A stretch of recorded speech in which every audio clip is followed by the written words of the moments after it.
They say every legend hides a truth, and beneath the marble palaces of ancient Crete, a beast waited in the dark. The story of the Minotaur isn't just a Greek myth.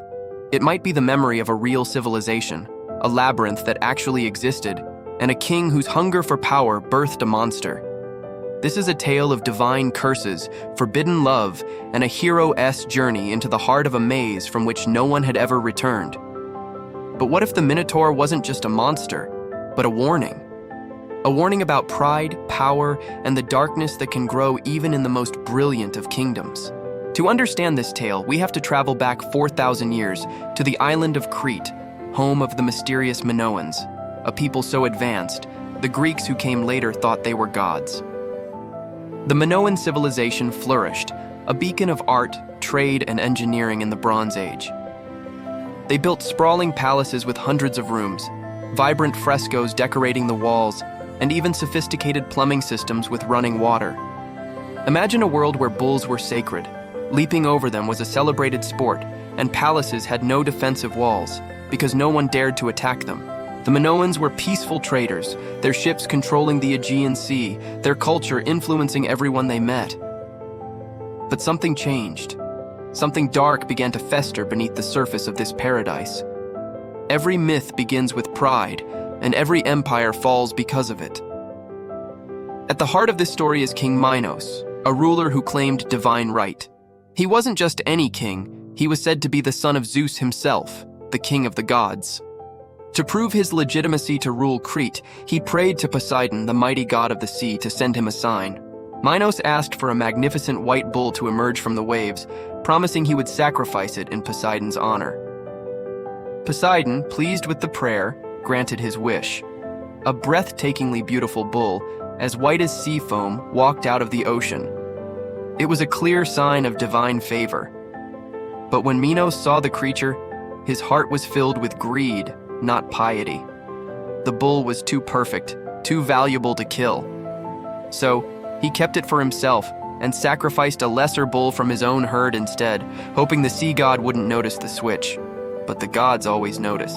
When Minos lied to a god, his punishment was born from his own house. Poseidon was furious at the insult. He decided to inflict a punishment so twisted, so personal, that it would haunt Minos for the rest of his life. The god didn't strike Minos down directly. Instead, he cursed Minos' wife, Queen Pasiphaë. Poseidon filled her with an unnatural, irresistible desire. She fell in love with the bull itself. Consumed by this horrifying passion, Pasiphaë sought out the most brilliant inventor of the age, the legendary craftsman Daedalus. She commanded him to build her a hollow wooden cow, covered in a real cow's hide, so she could hide inside and deceive the sacred bull. Daedalus, fearing the queen's wrath, complied. And from that unnatural union came the Minotaur, a creature with the body of a man and the head of a bull. Half man, half beast. A monster that could not belong to the world of men, yet could not die like a god. He was a living symbol of the king's greed and the queen's shame. What do you do with a monster you can't kill? A monster that is also your stepson? King Minos was horrified and ashamed. He couldn't kill the creature, but he couldn't let it roam free. So, he once again turned to the genius of Daedalus. Minos commanded him to build a prison from which no one could escape. Daedalus designed the labyrinth, a maze so vast and complex, a dizzying network of twisting corridors and dead ends, that anyone who entered would become hopelessly lost and never find their way out. The Minotaur was thrown into the heart of this maze. The monster was hidden, but the secret of its existence began to spread. And its hunger grew. Some years later, Minos' son Androgeos traveled to Athens to compete in the Panathenaic Games. He was so skilled that he won every single event, humiliating the Athenians. In a fit of jealousy, the king of Athens, Aegeus, had him killed. When news of his son's murder reached King Minos, his grief turned to rage. He sailed his powerful fleet to Athens and declared war. The Athenians, no match for the might of Crete, quickly surrendered. Minos' price for peace was terrible. He demanded a tribute, a blood debt to be paid over and over.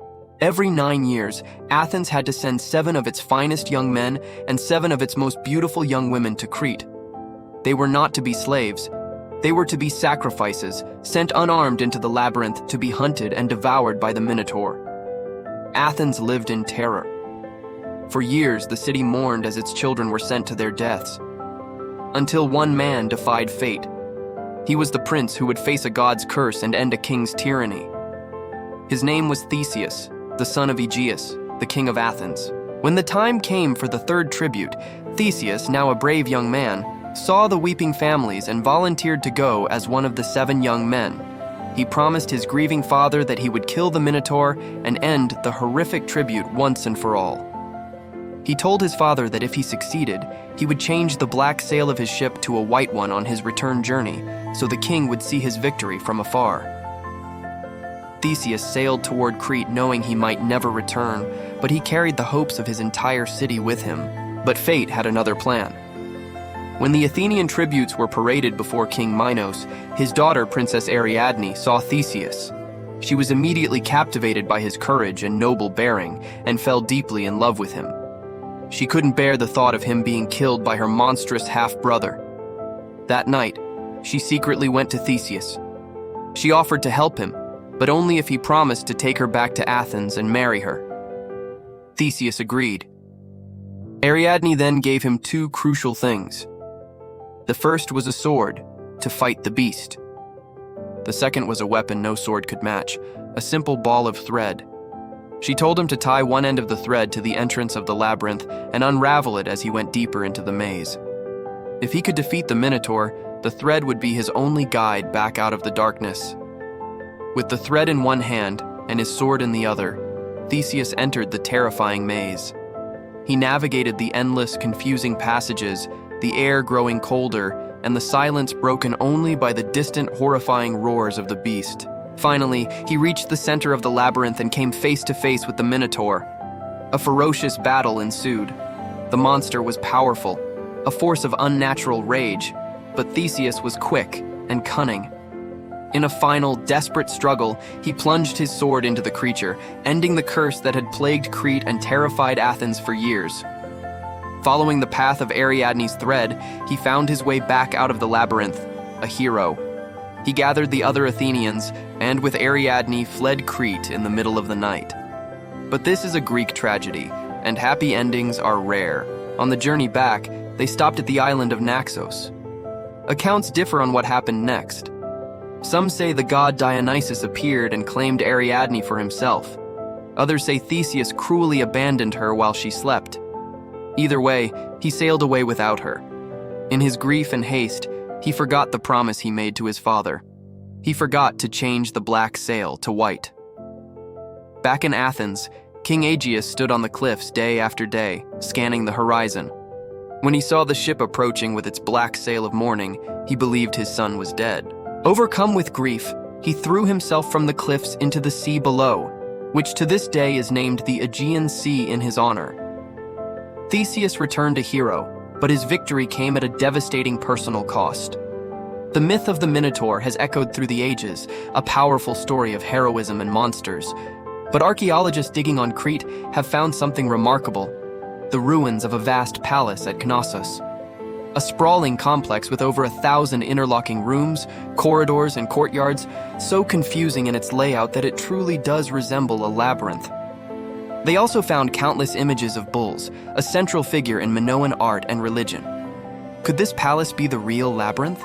Could the Minotaur myth be a distorted memory of the powerful Minoan kings who practiced a bull-centric religion that the later Greeks found strange and terrifying? Perhaps the monster was a priest wearing a bull mask, or perhaps the story was a piece of Athenian propaganda to cast their powerful Cretan rivals as monstrous tyrants. The truth is lost to time, but the story remains. It's a timeless reminder that sometimes the greatest monsters aren't the beasts in the maze, but the pride and greed that create them. Thanks for watching. If you're fascinated by the blend of myth and history, don't forget to like this video and subscribe for more journeys into the ancient world. See you next time.